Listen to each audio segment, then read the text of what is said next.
Salad खाना बंद कर दीजिए। जी हाँ, बहुत बार हमने ये सुना है कि सैलेड नहीं खाना चाहिए, इसमें एंटी न्यूट्रिएंट्स हैं जो कि बॉडी के लिए खराब हैं। मगर क्या ये सच है? क्या ये मिथ है? अगर है तो इसका इलाज क्या है?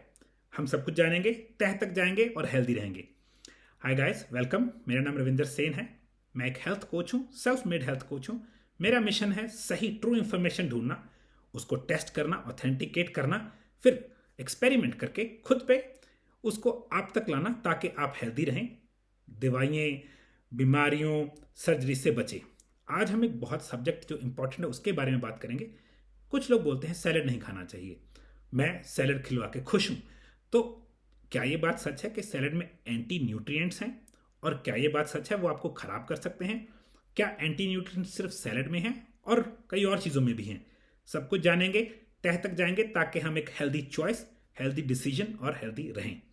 तो पहली चीज़, क्या है ये एंटी न्यूट्रिएंट्स? अगर आप देखें नेचर में कोई भी चीज़ मरना नहीं चाहती, तो प्लांट जो कि भाग नहीं सकता, अपने आप को बचाने के लिए कोई भी पौधा एक स्ट्रेटजी बनाता है, एक स्कीम, एक प्लान बनाता है ताकि कोई जानवर, कोई पंछी, कोई आदमी या इंसान उसको खाए तो उसको दिक्कत आ जाए, ताकि वो उसको खाए ही ना। वो चीज़ें जो बनाता है उसको बोला जाता है एंटी न्यूट्रिएंट्स। अब एंटी न्यूट्रिएंट्स हर एक चीज़ में है। जी हाँ, कैसे कैसे हैं डिपेंड करता है। मगर क्या वो सच में सैलेड खाने से प्रॉब्लम आ जाती है? तो सबसे पहले जो सबसे खतरनाक एंटी न्यूट्रिएंट इंडियंस खा रहे हैं वो जानेंगे, और वो कहाँ है, किस चीज़ में है, उसको हम ठीक भी करेंगे। वो सबसे पहला एंटी न्यूट्रिएंट है लेक्टिन्स। अब लेक्टिन्स क्या हैं? अगर आप देखें, दालों को हमारे इंडिया में पल्सेस बोल देते हैं और भी कुछ बोल देते हैं। लेंटल्स असली नाम है दालों का, लेंटल्स। उसमें एक चीज़ पाई जाती है, एक एंजाइम पाया जाता है जिसको हम बोलते हैं लेक्टिन्स। लेक्टिन्स बहुत सारे लोगों को डाइजेस्ट नहीं होता, तभी उनको दाल खाने से ब्लोटिंग हो जाती है। लेक्टिन्स और किस में पाया जाता है? गेहूं में। जी हाँ, गेहूं जिसको आप कनक, आटा, उसमें पाया जाता है। लेक्टिन्स बहुत सारी चीज़ों में पाया जाता है, मगर 90% चीज़ों में जिसमें पाया जाता है मैं वो डाइट रिकमेंड ही नहीं करता। तो सबसे पहले तो आपको टेंशन नहीं है कि लेक्टिन्स आप में जाएंगे। हाँ, अगर आप वेजिटेरियन हैं और आपको दाल, चने, बीन्स वगैरह खाने की आदत है, क्या किया जाए? अब देखिए, बीन्स में कार्बोहाइड्रेट्स फिर भी ज़्यादा होते हैं और तभी बीन्स लोगों को, कईयों को बहुत ज़्यादा गैस कर देते हैं। तो इलाज सही करेंगे। दालों में लेक्टिन्स है। अब मैं, क्योंकि मैं प्रोटीन खिला के खुश हूँ, दाल में अच्छा प्रोटीन है और बहुत थोड़ा सा कार्बोहाइड्रेट है। इसका इलाज क्या है? पहले तो थोड़े दिन पहले वीडियो डाली थी, मेरी शॉर्ट है, देख लीजिए। लास्ट शॉर्ट जो डाली थी 3 दिन पहले, उसमें एक रेसिपी बताई है दालों को फर्मेंट करके। उसका चाहे उपमा बना लीजिए, पूड़ा जिसको हम बोलते हैं, चिल्ला बना लीजिए, ब्रेड बना लीजिए, इडली बना लीजिए, वो लेक्टिन्स की टेक केयर कर देगा। क्यों? वो है फर्मेंटेड।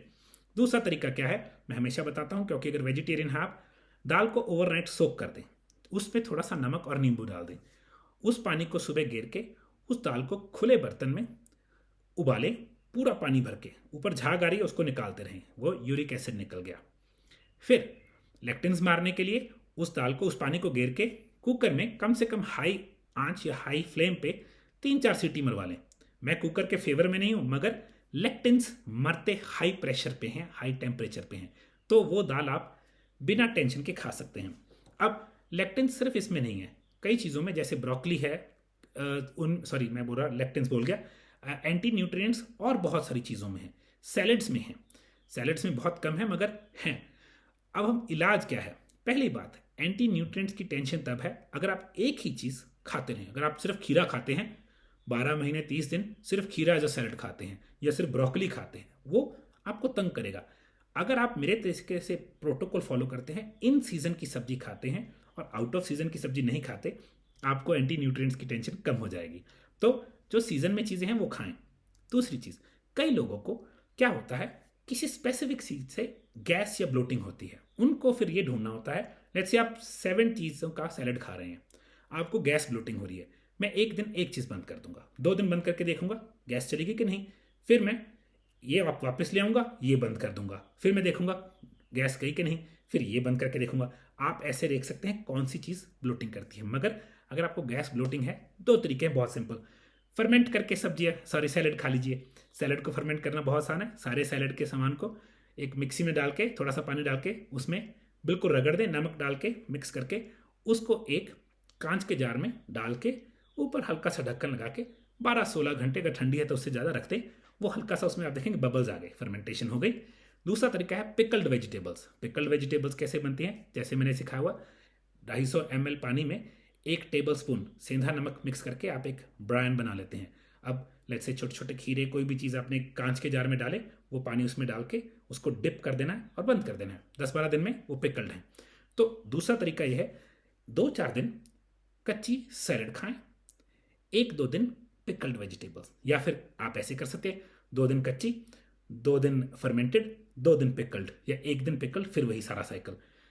प्रॉब्लम ये नहीं है कि एंटी न्यूट्रिएंट्स है, प्रॉब्लम ये है रोटेशन कर रहे हैं आप, वो भी उसको करनी है जिसको ब्लोटिंग है। अगर आपको ब्लोटिंग नहीं है, जैसे 98% से भी ज़्यादा लोग जो मेरे पास क्लाइंट्स हैं या मेरे साथ जुड़े हुए हैं, वो कच्ची सब्जियां खा के ओके हैं।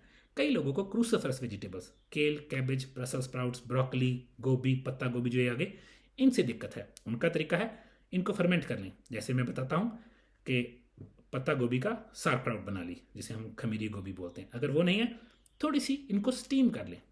ये वो भी जिनको प्रॉब्लम है, जिनको कोई गैस दिक्कत नहीं है, खा रहे हैं, नो प्रॉब्लम। वीडियो डराने के लिए नहीं, वीडियो एजुकेट करने के लिए। अगर आपको सैलड आराम से हजम हो रहा है, कोई दिक्कत नहीं रहा, कोई गड़बड़ नहीं कर रहा, gas bloating, you are good. बहुत कम 2% जिनको तंग करता है, उनके लिए या तो रोटेशन में उनके साथ या फर्मेंट कर लें, या पिकल्ड खा लें, या फिर थोड़ा सा स्टीम या सॉटे कर लें। बहुत रेयरली जिनको IBS होता है, लीकी गट होता है, उनको सब्जी थोड़ी देर के लिए बंद करनी पड़ती है। उनको हम बोलते हैं पिकल भी नहीं, अगर हमसे फर्मेंट करके भी नहीं, पिकल करके भी फिर भी दिक्कत आ रही है, उनको हम 1 महीना इस चीज़ को बंद करने के लिए बोलते हैं। उनको गार्लिक, जिंजर, ऐसी चीज़ें और प्रोटीन 1 महीना ऐसे खाना चाहिए, ताकि वो लीकी गट सिचुएशन सॉल्व हो जाए। फिर आप धीरे धीरे वेजिटेबल्स इंट्रोड्यूस कर सकते हैं।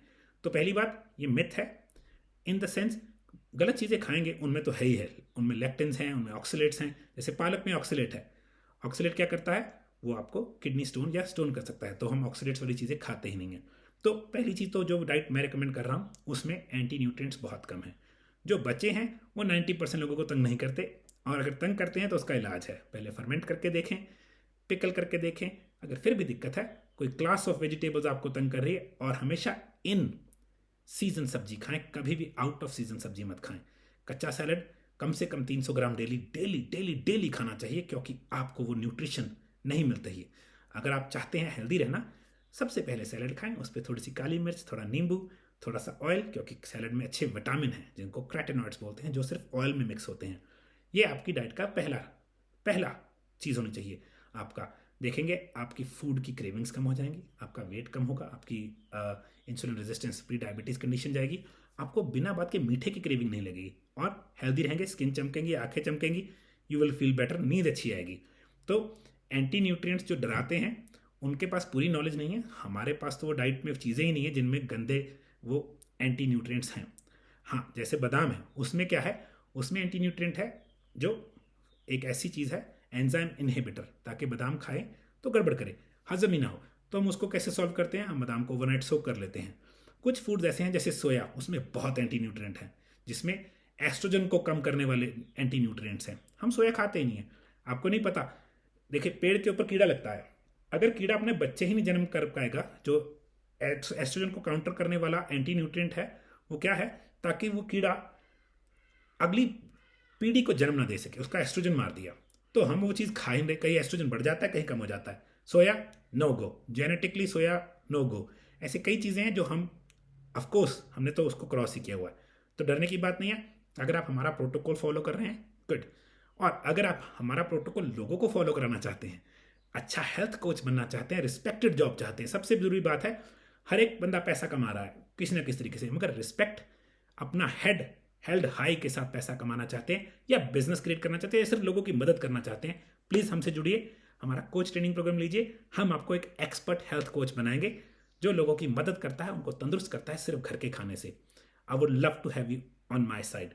दूसरी चीज़, प्लीज़ वीडियो को फॉरवर्ड कीजिए, लोगों को मिस इन्फॉर्मेशन से बचाइए, किसी की हेल्प हो जाएगी, लोग हेल्दी रहेंगे, आपको दुआ देंगे, और हमें तो दुआ वैसे ही लग जाएगी। And again, thank you very much, आपने वीडियो देखी, and thank you very much for forwarding this video. Alright, thank you, bye.